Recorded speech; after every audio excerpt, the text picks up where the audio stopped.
Hello, wings അക്കാഡമിയുടെ ഇന്നത്തെ ക്ലാസ്സിലൂടെ എല്ലാവർക്കും സ്വാഗതം. അപ്പൊ നമുക്ക് 8ാം ക്ലാസ്സിലെ മൂന്നാമത്തെ ചാപ്റ്ററായ ഫോഴ്സ് അതിലത്തെ കുറച്ച് ഇമ്പോർട്ടൻറ്റ് ക്വസ്റ്റ്യൻസ് പഠിക്കാം. ഓക്കെ, അപ്പൊ ആദ്യം തന്നെ നമുക്ക് എന്ത് ചെയ്യാം, ആ ക്വസ്റ്റ്യൻസ് ഏതൊക്കെയാന്ന് നോക്കാം. ഒന്നാമത്തെ ക്വസ്റ്റ്യൻ എന്താ?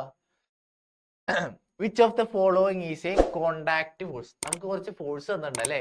ഏതൊക്കെയാണ് ആ force? Magnetic force, frictional force, gravitational force, അതുപോലെ തന്നെ ഇലക്ട്രോസ്റ്റാറ്റിക് ഫോഴ്സ്. ഇതിൽ ഏതാണ് കോണ്ടാക്ട് ഫോഴ്സ് എന്നാണ് ചോദിക്കണേ. ഓക്കെ, നമുക്ക് നോക്കിയാലോ ഏതാണ് കോണ്ടാക്ട് ഫോഴ്സ് എന്ന്. മാഗ്നറ്റിക് ഫോഴ്സ് ഉണ്ട് അല്ലെ? മാഗ്നറ്റിക് ഫോഴ്സ് എന്ന് പറഞ്ഞാൽ എന്താ? റിപ്പൽ ചെയ്യലും അട്രാക്ട് ചെയ്യലും. അവർ രണ്ടുപേരും എന്താ? അവര് റിപ്പൽ ചെയ്യുന്നത് അട്രാക്ട് ചെയ്യുന്നതും ടച്ച് ചെയ്തിട്ടാണോ? അല്ല, ടച്ച് ചെയ്തിട്ടല്ല. അപ്പൊ അവരെന്താണ്? കോണ്ടാക്ട് ഫോഴ്സ് അല്ല. ഇനി അടുത്തത് ഫ്രിക്ഷണൽ ഫോഴ്സ് അല്ലെ?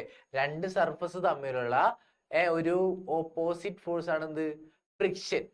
രണ്ട് സർഫസ് തമ്മിൽ എന്ത് ചെയ്യുന്നുണ്ട്? അപ്പൊ ടച്ച് ചെയ്യുന്നുണ്ട് അല്ലെ? അങ്ങനെ ടച്ച് ചെയ്യുന്നുണ്ടെങ്കിൽ എന്തായിരിക്കുള്ളൂ? കോണ്ടാക്ട് ഫോഴ്സ് ആയിരിക്കുള്ളൂ. ഓക്കെ, ഇനി ഗ്രാവിറ്റേഷണൽ ഫോഴ്സ്. ഗ്രാവിറ്റേഷണൽ ഫോഴ്സ് നമ്മുടെ എല്ലാ ഒബ്ജക്റ്റും എന്താണ്? ഭൂമി ഒരു ഫോഴ്സ് വെച്ച് അട്രാക്ട് ചെയ്യുന്നുണ്ട്. ആ ഭൂമി ടച്ച് ചെയ്തിട്ടാണ് അട്രാക്ട് ചെയ്യണ? അല്ല അല്ലെ? ടച്ച് ചെയ്തിട്ടല്ല. അപ്പൊ എന്തായിരിക്കുള്ളൂ? നോൺ കോണ്ടാക്ട് ഫോഴ്സ് ആയിരിക്കുള്ളൂ. ഇലക്ട്രോസ്റ്റാറ്റിക് ഫോഴ്സ് എന്ന് പറഞ്ഞാൽ ഇലക്ട്രോൺസ് തമ്മിലുള്ള ഫോഴ്സ് ആണ്. അവരുടെ കോണ്ടാക്ട് ഫോഴ്സ് അല്ല. അവരെന്താണ്? നോൺ കോണ്ടാക്ട് ഫോഴ്സ് തന്നെയാണ് ട്ടാ. ഓക്കെ, അപ്പോൾ ആകെ ഒരു കോണ്ടാക്ട് ഫോഴ്സ് അതാരാ? ഫ്രിക്ഷണൽ ഫോഴ്സ് ആണ് ട്ടാ. ഇനി അടുത്ത ക്വസ്റ്റ്യൻ നോക്കാം. എന്താണ് അടുത്ത question?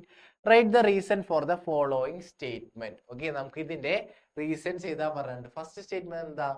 It is easier to move an object by rolling than sliding. Okay, നമുക്ക് എന്ത് ചെയ്യാൻ പറ്റും? ഒരു ഒബ്ജക്റ്റ് തള്ളി കൊണ്ടുപോകണം അല്ലെങ്കിൽ ഉരച്ചുകൊണ്ടുപോകണേക്കാൾ കൂടുതലായിട്ട് നമുക്ക് ഉരുട്ടി കൊണ്ടുപോകാൻ പറ്റും. അത് കൂടുതൽ എളുപ്പമായിരിക്കും എന്നാണ് പറയണേ. അതിന്റെ കാരണം എന്താ? ഓക്കെ, ഒന്ന് ആലോചിച്ച് നോക്കിയേ. ഒരു സാധനം, ഓക്കെ, ഒരു ടയർ എന്ത് ചെയ്യുന്നുണ്ട്? ഞാൻ വെട്ടി മുറിച്ചിട്ട് നേരെ ആക്കാണ് ടയർ. ആ ടയറിനെ വലിച്ചുകൊണ്ട് പോണേക്കാൾ കൂടുതൽ സിമ്പിൾ ആയിട്ട് എനിക്ക് എന്ത് ചെയ്യാൻ പറ്റും? ഉരുട്ടി കൊണ്ടുപോകാൻ പറ്റും. അതിന്റെ കാരണം എന്താ? അതിന്റെ കാരണം ഇത്രയേ ഉള്ളൂ. എന്താണ്? റോളിംഗ് ഫ്രിക്ഷൻ കുറവാണ് എന്തിനേക്കാ? സ്ലൈഡിങ് ഫ്രിക്ഷനേക്കാ. റോളിംഗ് ഫ്രിക്ഷൻ എന്തിനേക്കാ കുറവാണ്? സ്ലൈഡിങ് ഫ്രിക്ഷനേക്കാ ട്ടാ. ഓക്കെ, അപ്പൊ റോളിംഗ് ഫ്രിക്ഷൻ കൂടുതൽ കാരണമാണ് എന്ത്? സ്ലൈഡിങ് ഫ്രിക്ഷൻ കൂടുതൽ കാരണമാണ് നമുക്ക് എന്ത് ചെയ്യാൻ പറ്റാത്തത്? സ്ലൈഡ് ചെയ്തു പോകുമ്പോൾ കുറച്ച് ടഫ്നെസ് തോന്നുന്നുണ്ട്. ഓക്കെ അല്ലേ? ഇനി അടുത്ത ക്വസ്റ്റ്യൻ നോക്കാം. ആസ്ട്രോണട്സ് വെയർ സ്പെഷ്യലി ഡിസൈൻഡ് സ്യൂട്ട്. ആസ്ട്രോണട്സ് എന്ന് പറഞ്ഞാൽ മനസ്സിലായില്ലേ? ആരാണ്? നമ്മുടെ ബഹിരാകാശത്തൊക്കെ പോണ ആൾക്കാർ. അവരെന്താണ്? സ്പെഷ്യലി ഒരു സ്യൂട്ടാണല്ലോ ഇടാ. തലയിൽ ഇങ്ങനെ തൊപ്പിയൊക്കെ വെച്ച് ആ വെള്ള ഡ്രസ്സൊക്കെ. ഓക്കെ, കണ്ടിട്ടുണ്ടാവും എന്ന് വിചാരിക്കണം എല്ലാവരും. ആ ഒരു ഡ്രസ്സാണല്ലോ ഇടാ. അതിന്റെ കാരണം എന്താ? ഓക്കെ, നമുക്കറിയാം നമ്മുടെ ഭൂമിയിലെ അന്തരീക്ഷമല്ല എവിടെ? സ്പേസിൽ. അവിടെ എന്തായിരിക്കും? ടെമ്പറേച്ചർ കുറവായിരിക്കും. സോറി, അതുപോലെ തന്നെ ടെമ്പറേച്ചർ കൂടുതലായിരിക്കും. അതുപോലെ തന്നെ പ്രഷർ എന്തായിരിക്കുള്ളൂ? കുറവായിരിക്കുള്ളൂ. ഓക്സിജൻ ഒന്നും ഉണ്ടാവില്ല. അപ്പൊ അവർക്ക് അവിടെ പോയിട്ട് എന്ത് ചെയ്യണം? ജീവിക്കണ്ടേ? അപ്പൊ അത്രയും പ്രഷർ കുറവിൽ അവർക്ക് ജീവിക്കണം എന്നുണ്ടെങ്കിൽ എന്താണ്? ആ പ്രഷർ ഹാൻഡിൽ ചെയ്യാനായിട്ടൊരു സ്യൂട്ട് വേണം.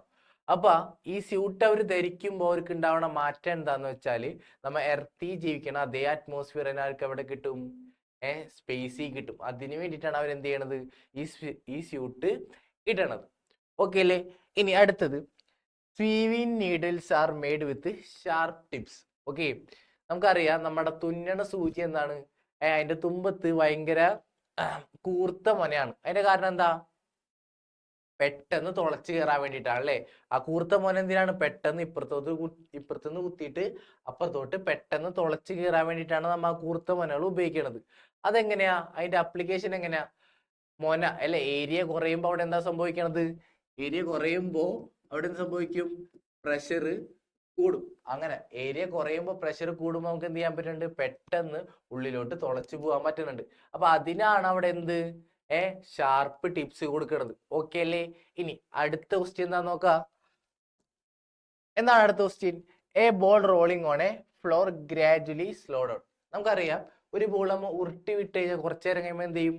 അത് നിൽക്കും. അതിന്റെ കാരണം എന്താണ്? പയ്യെ പയ്യെ അത് എന്താവുള്ളൂ? സ്ലോ ഡൗൺ ആയി നിൽക്കും. ഓക്കെ, എന്നിട്ട് which force cause the ball to slow down. ആ ബോൾ അവിടെ നിൽക്കണം എന്നുണ്ടെങ്കിൽ ഒരു ഫോഴ്സ് എന്ത് ചെയ്യണം? ആ ബോളിനെ തടയണം. ആ ഫോഴ്സ് ഏതാന്നാ ചോദിച്ചേക്കണം. ആ ഫോഴ്സ് ഏതായിരിക്കും? നമുക്ക് എല്ലാവർക്കും അറിയാം അല്ലെ? ആ ഫോഴ്സ് ഏതാണ്?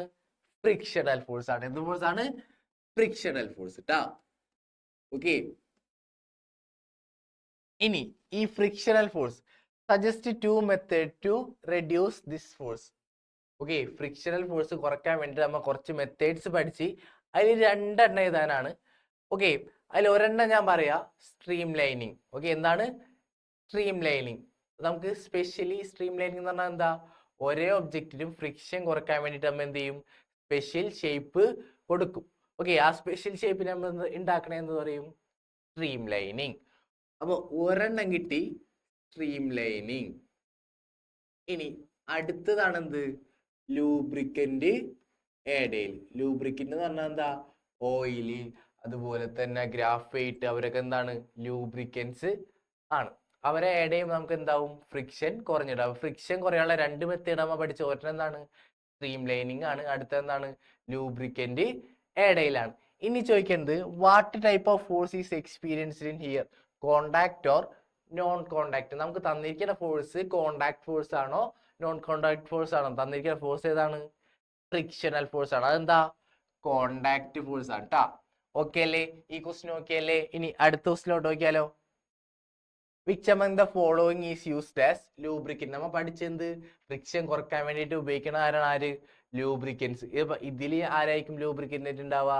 ഞാൻ നേരത്തെ പറഞ്ഞു അല്ലെ, ആരാണ്, ഗ്രാഫൈറ്റ് ആണ്. ഓക്കെ, സോളിഡ് ആയിട്ടുള്ള ഒറ്റ ലൂബ്രിക്കന്റ് ഉള്ളൂ, അതാരാണ്, ഗ്രാഫൈറ്റ് ആട്ടാ. ഓക്കെ, ഓർത്ത് വെച്ചോ, എക്സാമിന് എന്തായാലും ചോദിക്കും ട്ടാ. ഇനി അടുത്ത ക്വസ്റ്റ്യൻ എന്താ, classify the following situation based on the advantage and disadvantages of friction. Okay, നമുക്കറിയാം ഫ്രിക്ഷൻ കൊണ്ട് കുറെ ഗുണങ്ങളുണ്ട് ദോഷങ്ങളുണ്ട്.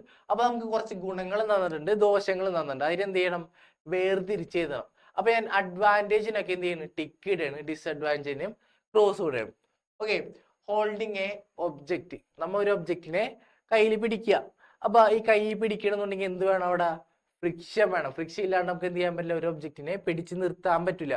അപ്പൊ എന്താണ്, ഫ്രിക്ഷൻ അവിടെ എന്താണ്, ബെനിഫിറ്റ് ആണ് അല്ലെ. ഫ്രിക്ഷൻ ഇല്ലാണ്ട് നമുക്ക് ഒരു ഒബ്ജക്റ്റിനെയും പിടിക്കാൻ പറ്റില്ല. അപ്പൊ അതെന്താണ്, ഒരു നല്ല കാര്യമാണ് ഫ്രിക്ഷന്റെ. അപ്പൊ നല്ല കാര്യമായതുകൊണ്ട് ഞാൻ എന്ത് ചെയ്ത് ടിക്കിട്ട്, അതൊരു അഡ്വാൻറ്റേജ് ആണ്. Wear and tear of tyres. ഈ ഫ്രിക്ഷൻ കാരണം ടയറുകൾക്ക് എന്ത് സംഭവിക്കും, കുറെ നാൾ കഴിയുമ്പോൾ തേഞ്ഞു തുടങ്ങും, അതുപോലെ തന്നെ പൊട്ടി പൊളിഞ്ഞൊക്കെ പോകും അല്ലെ. അപ്പൊ അതാണ് wear and tear of tyres എന്ന് പറയുന്നത്. ഓക്കെ, അതെന്താ, നമുക്ക് നല്ലൊരു കാര്യമാണോ ഫ്രിക്ഷൻ കാരണം ഈ ടയറൊക്കെ പൊട്ടിപ്പോവാന്നുള്ളത്? അല്ല അല്ലെ, ഒരു ടയറിനൊക്കെ നമുക്ക് എത്ര വരുന്നുണ്ട്, 10, 2000, 3000 ഒക്കെ വരുന്നുണ്ട്. അപ്പൊ ഇങ്ങനെ മാസാമാസം അല്ലെങ്കിൽ 2-3 മാസം കൂടുമ്പോൾ ടയർ മാറ്റുകയാണെന്നുണ്ടെങ്കിൽ ഒന്ന് ആലോചിച്ച് നോക്കി, എന്തോരം പൈസ ഫ്രിക്ഷൻ കാരണം പോവും. അപ്പൊ എന്താണ്, ഡിസ്അഡ്വാൻറ്റേജ് ആണ് ഫ്രിക്ഷന്റെ. ഇനി അതുപോലെ തന്നെ ഒരേ machines wiring out of machines part, ഒരേ ഇപ്പൊ വണ്ടിയുടെ ആയാലും കുറെ ഓടി കഴിയുമ്പോൾ എന്തായിരിക്കും, കുറെ പാർട്സ് ഒക്കെ നശിച്ചു പോകും അല്ലെ. ഒന്നല്ലെങ്കിൽ ചൂടായിട്ട് അല്ലെങ്കിൽ അവിടെ ഇവിടെ കുറഞ്ഞിട്ട് എന്ത് ചെയ്യും, ഓരോരോ പാർട്സ് നശിച്ചു പോകും. അപ്പൊ ഫ്രിക്ഷന്റെ അതാ നശിച്ചു പോണതൊക്കെ എന്താണ്, ഫ്രിക്ഷന്റെ ഡിസ്അഡ്വാൻറ്റേജ് ആണ്. ഓക്കെ, നമുക്ക് നടക്കാൻ പറ്റണത് എന്താണ്, ഫ്രിക്ഷൻ കാരണമാണ് അല്ലെ. നടക്കാൻ പറ്റണത് ഫ്രിക്ഷൻ കാരണമാണ്. നടക്കണത് ഒരു നല്ല കാര്യമല്ലേ. ഓക്കെ, നടക്കാൻ പറ്റില്ല എന്നുണ്ടെങ്കിൽ ആലോചിച്ച് നോക്കിയേ. അപ്പൊ ഫ്രിക്ഷന്റെ ഒരു നല്ല കാര്യമാണ് എന്ത്, walking on A floor. Okay അല്ലേ. അപ്പൊ ഈ ചാപ്റ്ററിലെ കുറച്ച് ഇമ്പോർട്ടന്റ് ക്വസ്റ്റ്യൻസ് ആണ് നമ്മൾ ഡിസ്കസ് ചെയ്തത്. ഓക്കെ, അപ്പൊ ഈ ക്വസ്റ്റ്യൻസ് എന്തായാലും എക്സാംസിന് വരും. അപ്പൊ എന്ത് ചെയ്യുക, എല്ലാവരും കറക്റ്റ് ആയിട്ട് മനസ്സിലാക്കി എന്ത് ചെയ്യുക, പഠിക്കുക. അപ്പൊ ഇതിൽ ഡൗട്ട് ഉണ്ടെങ്കിൽ എന്ത് ചെയ്താൽ മതി, നമ്മുടെ കമന്റ് ബോക്സിൽ കമന്റ് ചെയ്തിട്ടാൽ മതി, അത് ക്ലിയർ ചെയ്ത് തരാം കേട്ടോ.